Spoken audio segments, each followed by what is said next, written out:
Pakistan Balochistan province లో Baloch liberation army BLA సంచలన చర్యకు పాల్పడింది.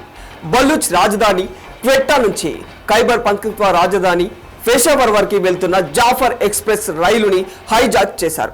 దాదాపు 500 మందితో ప్రయాణిస్తున్న రైలును బలూచ్ వేర్పాటువాదులు తమ ఆధీనంలోకి తీసుకున్నారు. ఈ దాడికి పాల్పడింది తామే అని కూడా స్వయంగా BLA ప్రకటించుకుంది. BLA ఆత్మాహుతి దళం మజీద్ బ్రిగేడ్ ఈ హైజాక్ కి పాల్పడినట్లు తెలుస్తుంది. 500 మంది ప్రయాణికుల్లో కనీసం 150 మంది సైనిక సిబ్బందిని ఈ ఆపరేషన్ లో కాల్చి చంపేశామని, ఇంకా 182 మంది బందీలుగా ఉన్నారని BLA ప్రకటించింది. దీంతో బందీలను విడిపించేందుకు పాక్ సైన్యం హుటాహుటిన రంగంలోకి దిగింది. ఘటనా స్థలిని సైనిక హెలికాప్టర్లు పెద్ద సంఖ్యలో చుట్టుముట్టి బాంబు దాడులకు దిగాయి. దీంతో BLA మండిపడింది. సైనిక చర్యలు తక్షణం నిలిపివేసి రాజకీయ ఖైదీలుగా నిర్బంధించిన బలూచి నేతలు కార్యకర్తలందరినీ 48 గంటల్లోపు విడుదల చేయాలని, లేదంటే తమ దగ్గర ఉన్న బందీలందరినీ చంపేస్తామంటూ పాక్ సర్కార్ను BLA హెచ్చరించింది. దీంతో ప్రస్తుతం సైనిక చర్యలకు షహబాజ్ షరీఫ్ ప్రభుత్వం తాత్కాలికంగా విరామం ప్రకటించింది. అయితే Baloch liberation army Jaffar express రైలుని ఎందుకు హైజాక్ చేయాల్సి వచ్చింది? అసలు వీరి డిమాండ్ ఏంటి? పాకిస్తాన్లో ఉండే బలూచిస్తాన్ ఎందుకు పాక్ పై తిరుగుబాటును మొదలుపెట్టింది? వీటికి సమాధానం కావాలంటే ఈ వీడియోను ఎక్కడా స్కిప్ చేయకుండా చివరి వరకు పూర్తిగా చూడండి.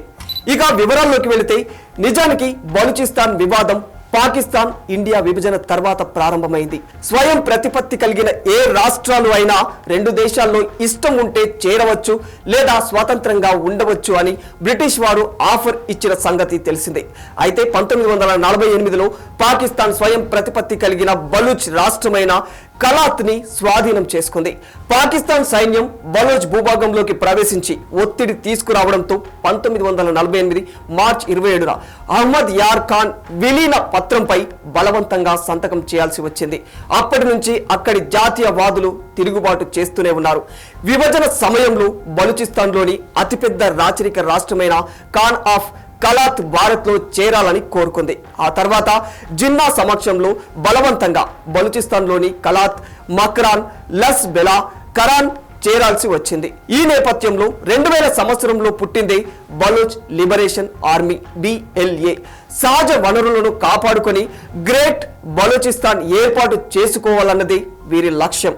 గత 5 ఏళ్లుగా ఈ పోరాటం తన పంతా మార్చుకొని మిలిటెన్సీ బాట పట్టింది. సాయుధ పోరాటాలు చేస్తున్న వివిధ దళాలు ఏకమై బలూచ్ నేషనల్ ఆర్మీగా ఏర్పాటయ్యాయి. అయితే బలూచిస్తాన్ పాకిస్తాన్లో చేరిన వెంటనే 1948 నుంచి 1978 మధ్య తిరుగుబాట్లు జరిగాయి.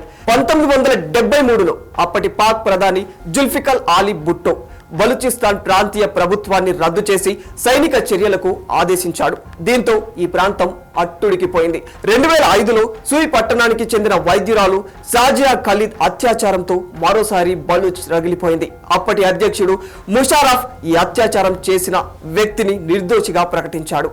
ఏది ఏమైనా ప్రస్తుత పరిణామాలు చూస్తుంటే బలూచిస్తాన్ పాకిస్తాన్ నుంచి చేజారుతున్న పరిస్థితులు కళ్లకు కట్టినట్లు కనిపిస్తున్నాయి. నిజానికి ప్రస్తుతం బలూచిస్తాన్లోని క్వెట్టా, తర్పుత్ లాంటి కొన్ని ప్రాంతాల్లోని పాక్ ప్రభుత్వ ఆధిపత్యం ఉంది. మిగిలిన ప్రాంతంలో తిరుగుబాటుదారులదే పైచేయి. బలూచిస్తాన్ విషయంలో ఇంత రచ్చ జరగడానికి అసలైన కారణం ఏమిటంటే, పాకిస్తాన్లో అతిపెద్ద ప్రావిన్సీలా అతి తక్కువ జనాభా కలిగిన బలూచిస్తాన్ అనేక వనరులకు నిలయం. బంగారం, లిథియం, గ్యాస్, చమురు, రాగి నిక్షేపాలు ఉన్నాయి. వీటిని సొంతం చేసుకునేందుకు పాక్ ప్రభుత్వంతో పాటు చైనా కూడా ప్రయత్నిస్తోంది. ఈ నేపథ్యంలో అక్కడి ప్రజల హక్కుల్ని కాలరాస్తోంది. మరో విషయం ఏమిటంటే, బలూచిస్తాన్లో గ్వాదర్ పోర్టుని చైనానే నిర్మిస్తుంది. చైనాలోని జిన్ జియాంగ్ ప్రావిన్స్ ని గ్వాదర్ పోర్టుని కలుపుతూ రోడ్డు మార్గాన్ని నిర్మిస్తుంది చైనా. దీంతో తమ వనరులని చైనా కొల్లగొడుతుందనే భావన బలూచ్ ప్రజల్లో స్ట్రాంగ్ గా ఉండిపోయింది. చైనాకు చమురు లేదా ప్రపంచంతో వాణిజ్య సంబంధాల కోసం మలక్కా జలసంధిపై ఆధారపడుతుంది. ఎప్పుడైనా భారత్తో ఉద్రిక్తతలు పెరిగితే ఈ మార్గంలో చైనా నౌకల్ని భారత్ దిగ్బంధించవచ్చు. దీనిని అడ్డుకోవడంలో భాగంగానే పాకిస్తాన్లో గ్వాదర్ పోర్టుని నిర్మిస్తోంది. తమ వనరులను పాకిస్తాన్ పంజాబ్ ప్రావిన్స్ దోచుకుంటుందని, తమకు న్యాయం జరగడం లేదని అక్కడి ప్రజల వాదన. దీనికి తోడు పాక్ ఆర్మీ ఆకృత్యాలకు లెక్కలే లేవు. ఈ ప్రావిన్స్ లో 20,000 మందికి పైగా పురుషులు, మహిళలు, పిల్లలను చట్ట విరుద్ధంగా నిర్బంధించారని సైన్యంపై అనేక ఆరోపణలు కూడా ఉన్నాయి. మహిళలపై అత్యాచారం చేసి చంపేసేవారు, ప్రభుత్వానికి ఎదురు తిరిగిన వారిని కిడ్నాప్ చేసి చంపేసేవారు.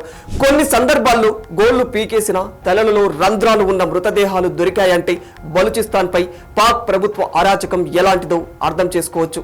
వాస్తవానికి పాకిస్తాన్లో ఇతర రాష్ట్రాలతో పోలిస్తే బలూచిస్తాన్ అభివృద్ధికి నోచుకొని రాష్ట్రమని చెప్పుకోవచ్చు. ఎక్కువ విస్తీర్ణంలో ఉన్న బలూచిస్తాన్ పాక్ విస్తీర్ణంలో దాదాపు 44% ఉంటుంది. ఇక్కడ శతాబ్దాలుగా మనుగడ సాగించిన బలూచ్ తెగ వల్లే ఈ ప్రాంతానికి బలూచిస్తాన్ అనే పేరు వచ్చింది. ఇదిలా ఉంటే పాక్ ప్రభుత్వం ఇప్పటి వరకు బందీలు ప్రాణ నష్టం గురించి నోరు మెదపడం లేదు. పాకిస్తాన్ బలగాలు ఘటన జరిగిన ప్రదేశానికి వెళ్ళాయి. ఇప్పటికే BLA పాక్ ఆర్మీ మధ్య తీవ్ర ఘర్షణ జరిగింది. రైల్వే అధికారుల ప్రకారం రైలులోని 9 కోచ్లలో 450 మంది ప్రయాణికులు సిబ్బందితో ఎలాంటి కాంటాక్ట్ లేదని తెలుస్తోంది. మరోవైపు పాక్ దళాలు ఏదైనా ఆపరేషన్ నిర్వహిస్తే బందీలను దారుణంగా చంపేస్తామని BLA హెచ్చరిస్తోంది. మహిళలు, పిల్లలు, బలూచ్ ప్రయాణికులు, ఖైబర్ పఖ్తూన్ఖ్వా ప్రయాణికుల్ని BLA వదిలేసినట్టు తెలుస్తోంది. ముఖ్యంగా పంజాబ్ ప్రాంత ప్రయాణికులను బందీలుగా తీసుకుంది. For more videos like this, subscribe Big TV channel.